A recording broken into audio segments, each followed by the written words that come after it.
Hello, friends, and welcome back to Malicious Compliance Stories. Let's start our video with a story in which OP's uncle, once rejected by Oxford University for not coming from the right kind of school, gets the ultimate chance to turn the tables. But before we begin, best way to support our channel is to leave comments, like, and subscribe with the turned on bell so you don't miss the new video every single day. Here we go.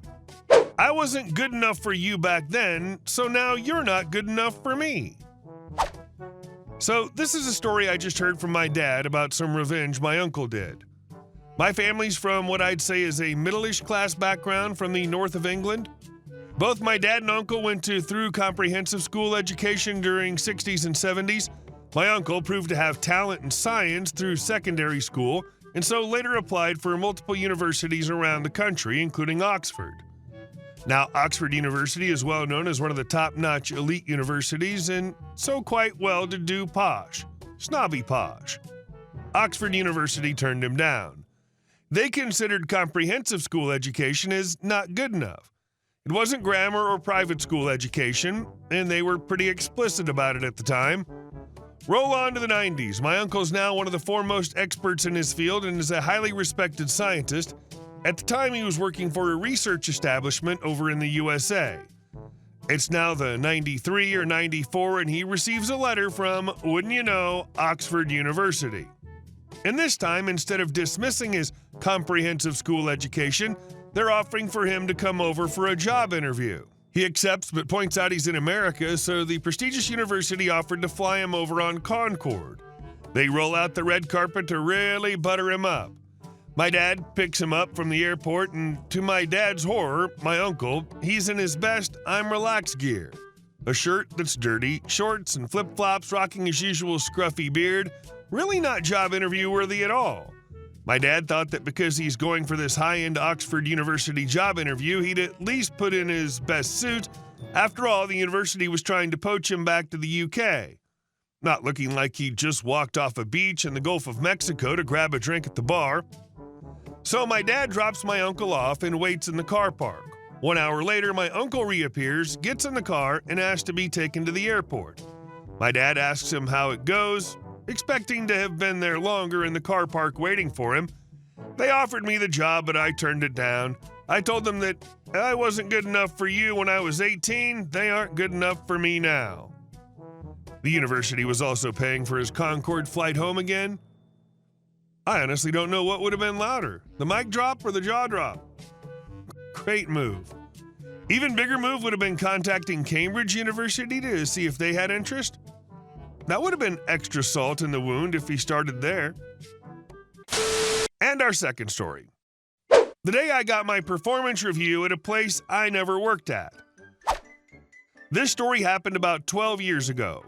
So I was at the big name box store, let's call them Walmart. I was looking for some video games in the PS4 and the Xbox One I just released at that time, and I was looking to see if they had any new Xbox 360, PS3, Nintendo 3DS games. I looked behind me and I noticed this woman following me around with a clipboard. I then made my way over to the Pokemon cards and grabbed a few of them. I looked behind me again and noticed her looking at what I was doing, shaking her head. I then made my way up to the cash register at the electronics section. As I was standing in line, she kept writing on her clipboard. I didn't take much notice of it. I just minding my own business, waiting for my turn. Once I got to the register, the lady then looked up from a clipboard and said, "Wait, where's your uniform? Do you even work here?" I turn around and look at her because I get this a lot from other people, but it normally doesn't take them this long to figure it out. We stand there looking at each other for about 5 to 7 seconds when another guy that looks exactly like me comes out. At this point, she burst out laughing, and I turned around and realized the situation. She thought I worked there and actually did my performance review without me even noticing. We both stood there, laughing for a few minutes, and eventually I paid for my stuff and went to McDonald's for lunch. I saw her a few minutes later. She came to McDonald's a few minutes later, and we sat together eating lunch. She apologized profusely and jokingly said, "Don't worry, this won't hurt your performance review." I chuckled a little and jokingly said, "Even though I never worked here in the first place." We stayed friends for a little bit until I lost contact with her in 2016. So yeah, that's the story of how I got my performance review from the place I never worked at. Sorry, this doesn't have any screaming Karens or whatever. I just thought it might be nice to have a nice, wholesome story. Surprisingly wholesome ending. But I feel like doing a performance review while the employee is standing right there isn't going to be very reliable. Of course you're going to do everything right when you're being watched like that. And our last story. How I took down a fake HOA and cost them thousands.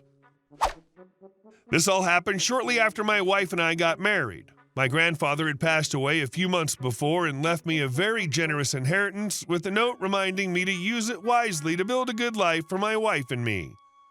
My father-in-law owns a real estate company that flips foreclosed homes, and he knew of a great starter home for us.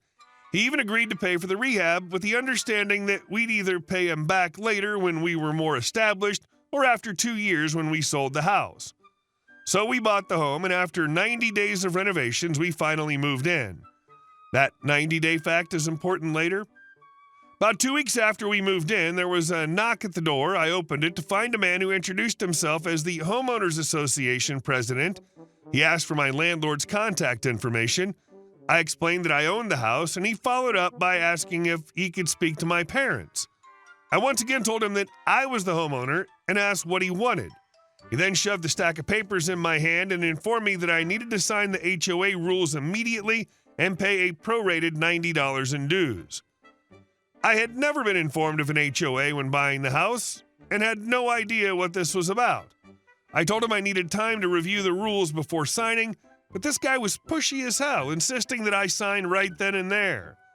When I refused, he said I had 7 days to sign or I'd be fined. Confused, I called my father-in-law, who was furious.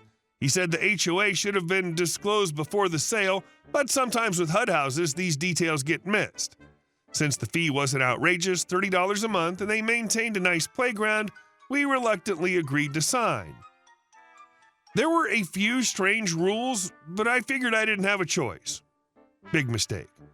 A month later, we had a small housewarming party, less than 8 people hanging out in the backyard around a small fire pit. At 10:05 p.m., there was a banging on my door. Not knocking, banging, like the cops were after me. I walked around the house and saw the HOA president standing next to his car with a flashing yellow police light on top. Yes, this man had a damn beacon light on his car like he was an authority figure. He sternly informed me that I was in violation of the HOA rules for throwing a wild bonfire outside of approved hours. I checked my watch. It was barely past 10 p.m. We took the party inside, but the very next day I received an official warning letter stating that I had endangered the neighborhood by having a drunken bonfire. I hadn't even had a drink. I brushed it off as ridiculous until the next incident. Months later, we were hosting a teen group church gathering, and the kids were playing a friendly game of football in the street. Our street was a dead end with no traffic. Then suddenly, I heard a siren. Here comes HOA president again, yellow light flashing. He got out of his car and ordered us to stop playing because it was a safety hazard and emergency vehicles might need to get through. I pointed out that we'd been playing for over an hour and his was the first car to come down the street. Still, he demanded we stop, so we did. Next day, $60 fine in the mail. When I went to protest the fine at the HOA meeting, I realized that the entire board was just him, his wife, the secretary, his neighbor, the vice president, and the VP's wife, the treasurer. Unsurprisingly, my protest was immediately overruled, and I was also charged a $30 late fee for not paying the fine before the hearing. At this point, I knew this wasn't just an HOA, this was a scam. About 5 months later, we had our first child. One night, I was working late, and on my way home, I got a call from a military buddy who'd been deployed when my daughter was born. When I got home, I sat in my car with the engine running so I wouldn't wake up my newborn inside. Suddenly, sirens and flashing lights again. The HOA president approached my car and demanded I go inside. He claimed that sitting in my car was suspicious activity. I explained my perfectly normal reason for being there. His response, "You have a history of being a troublemaker, so I can't give you any leniency." I told him to go screw himself and sat on my car's hood just to spite him. He circled my block 4 times before I finally went inside. That was the final straw. I dug deep into HOA laws and discovered something huge. An HOA must notify new owners within 10 days of closing. The rules must be served within 45 days of purchase. If this doesn't happen, participation is optional. And guess what? We weren't notified until 90 days after purchase. Even worse, when I contacted the county records office, they had no record of our neighborhood's HOA. It wasn't even legally registered. It was a fake HOA. I gathered 20 homeowners who had also been bullied by the HOA, and we stormed the next meeting. When I presented my findings, HOA president tried to dismiss me. I cut him off. I've spoken with an attorney, and we're filing a lawsuit against you for fraud. The entire board fled the meeting. A month later, we officially sued them for all fines and dues paid, over $50,000. They tried to settle by dissolving the HOA and showing that all money went to community upkeep, but we weren't buying it. Why? Because we discovered that the HOA overpaid a certain landscaping company run by the vice president's son. After months in court, the judge ruled in our favor and ordered them to pay $21,000 in restitution plus $2,000 in legal fees. The city also fined them separately for impersonating an official organization. The president and vice president sold their houses and left town in shame.